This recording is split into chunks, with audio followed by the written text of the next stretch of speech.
नमस्कार, जय हिंद। आप सभी का स्वागत है। धरती के लेयर्स के बारे में अभी तक तो हम जानते ही थे कि 4 लेयर हैं: क्रस्ट, मेंटल, आउटर कोर और इनर कोर। अभी हाल ही के रिसर्चर्स ने एक चीज नई बताई है कि इनर कोर में भी एक इनर कोर है। खैर, ये बातें 20 साल पहले भी आ चुकी थी। खैर, उस समय हमारे पास इतने इंस्ट्रूमेंट्स नहीं थे, पर अब रिसर्चर्स ये तय कर रहे हैं कि अब एनसीईआरटी चेंज होंगी और किताबों में भी चेंजेस आपको देखने को मिलेगा, क्योंकि इनर कोर का भी इनर अब समझ में आने लगा है। आइए, आप सभी का स्वागत है। देखते हैं कि इस इनर कोर में क्या हो सकता है और इससे हमें क्या फायदा या क्या फर्क पड़ सकता है। आइए समझने की कोशिश करते हैं। आपके सामने मौजूद है धरती के कुछ भाग जो खुल खुल के आपके सामने लगे हुए हैं। अंदर जलता हुआ एक इनर कोर आप देख सकते हैं, उसके ठीक ऊपर एक आउटर कोर की परत आप देख सकते हैं, फिर आपको दिखता है मेंटल और फिर आपका है ये क्रस्ट जिसपे आप और हम खड़े होते हैं। खैर, इन रिसर्चर्स ने बोला है कि एक हिडन कोर है जो धरती के इनर कोर जो कि बना हुआ है निकल और आयरन का, इसके अंदर भी एक छोटी सी बॉल देखने को मिलती है जो कि मेनली आयरन की है। अब आखिर वहां जाके तो किसी ने पता नहीं लगाया होगा, ये पता कैसे चल रहा है इसके ऊपर गंभीर बातें कर लेते हैं।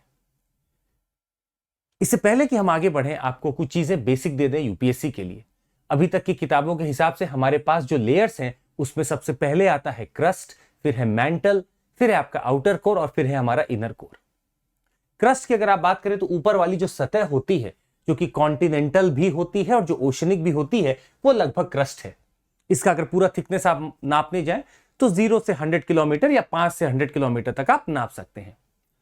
जब आप मेंटल में उतरते हैं तो एक बात तय है कि आप 2900 किलोमीटर तक जा रहे हैं, टिल 2900 किलोमीटर। और अगर आप और अंदर जा रहे हैं पूरे, अगर आप सेंटर तक पहुंच जाए तो 6371 आसपास आप हैं, किलोमीटर के आसपास आप हैं। आपने क्रस्ट पार किया, मेंटल पार किया, अब आप निकलते हैं एक कोर के आउटर भाग में जिसका नाम है आउटर कोर, जो जाना जाता है अपने लिक्विड प्रॉपर्टीज के लिए। ये आउटर कोर है जिसके और जब भीतर आप जाने की कोशिश करेंगे तब आपको मिलता है सॉलिड इनर कोर। और अब के रिसर्चेस के हिसाब से इस सॉलिड इनर कोर के भी भीतर एक और इनर कोर है जो कि हिडन है, जो अब धीरे धीरे शायद उजागर हो रहा है। सेम चीज आप यहां भी देख सकते हैं कि आप सेंटर तक जा रहे थे 6370 या 6371 किलोमीटर, और हम धीरे धीरे ऐसे करके उतरते हैं। 4 लेयर जो हम मेजरली जानते हैं। अगर इन चारों को हम जोड़ने लगे और कुछ जोड़ के आपको एक लेयर बताएं, तो जो ऊपरी का लेयर होता है जिसमें क्रस्ट और अपर मेंटल है, उसको कहते हैं लिथोस्फेयर। अपर मेंटल के ही एक भाग में अगर आप देखें जस्ट लिथोस्फेयर के नीचे, तो एस्थेनोस्फेयर है जो कि अपने आप को प्लास्टिक प्रॉपर्टीज में रखता है। लिक्विडिटी सॉलिडिटी यहां पे खो जाती है, बीच में आ जाती है, मतलब प्लास्टिसिटी देखने को मिलती है। इसी के ऊपर तैरता है हमारा लिथोस्फेयर। थोड़ा सा आप और अंदर चलेंगे तो पूरा आपको मेंटल ही दिखने वाला है जो कि सॉलिड मोल्टन रॉक्स का बना हुआ है। इसको कहते हैं मीजोस्फेयर।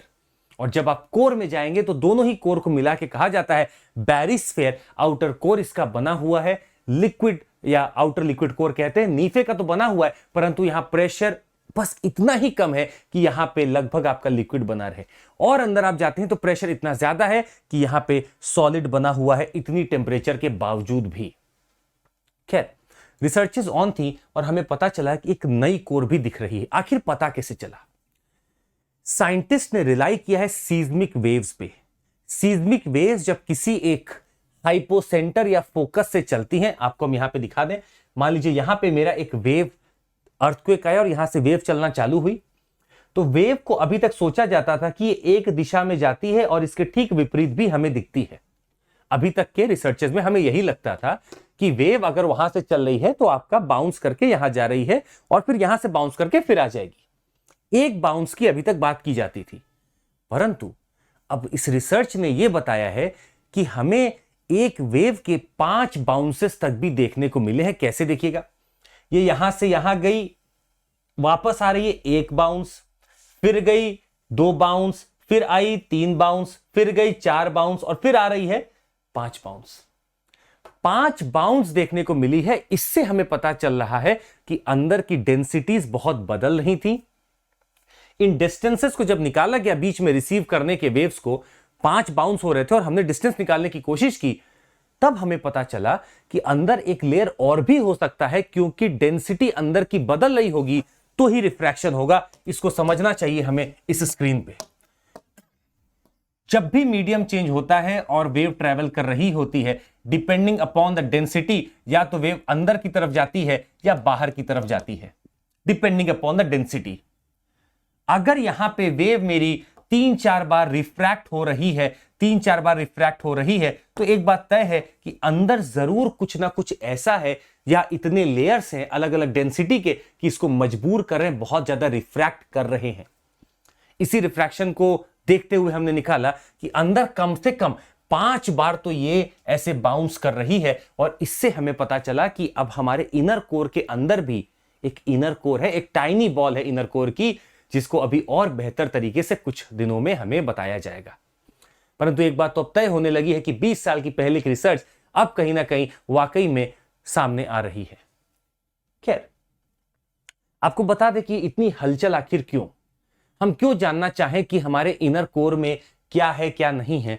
सबसे बड़ा जवाब है धरती का जो जियोमैग्नेटिज्म है, आपके धरती का जो मैग्नेटिक फील्ड बनता है, वो बनता है इसीलिए क्योंकि बाहर का आउटर कोर एक लिक्विड है और अंदर का जो इनर कोर है वो सॉलिड है, और इसके मूवमेंट के कारण अक्रॉस दिस इनर कोर एक मैग्नेटिक फील्ड तैयार होती है।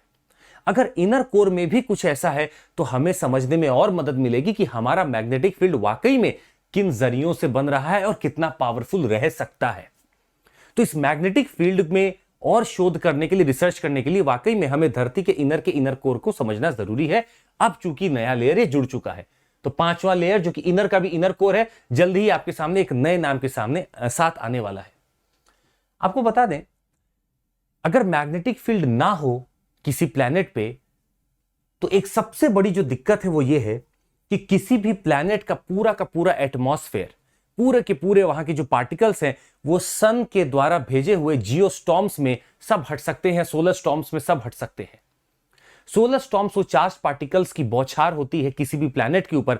अगर आपके पास मैग्नेटिक फील्ड स्ट्रांग है तो आप उनसे लड़ सकते हैं, परंतु अगर मैग्नेटिक फील्ड नहीं है तो ये सब सोलर चार्ज पार्टिकल्स बम्बार्ड करते रहते हैं। They can take away everything that would be existing in the atmosphere, और पूरा उसको बंजर कर सकते हैं। मार्स पे लगभग यही हुआ था। मार्स के पास आज एटमॉस्फेयर नहीं है।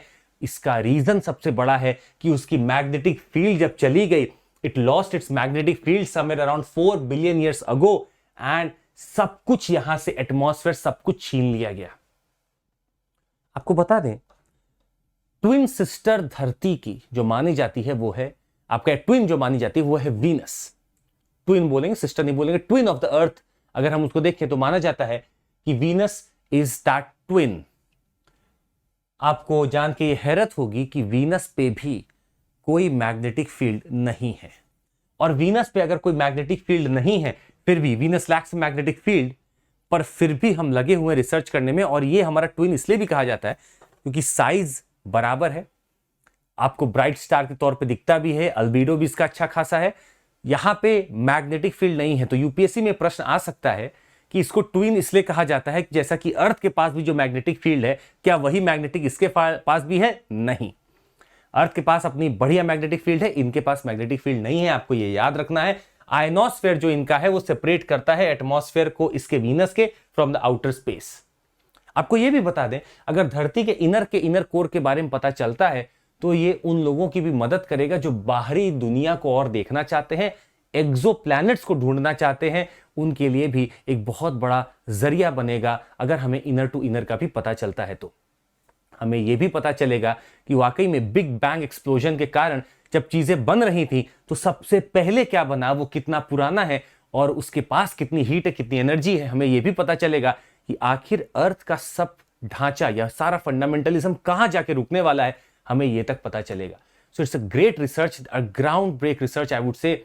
ये ब्रेक थ्रू हमें देने वाला है बहुत चीजों में। जल्दी देखते हैं क्या बदलने वाला है। पर हाँ, वीनस के ऊपर आप तैयार रहिएगा, क्वेश्चन आ सकता है कि क्या वीनस के पास मैग्नेटिक फील्ड है या नहीं है।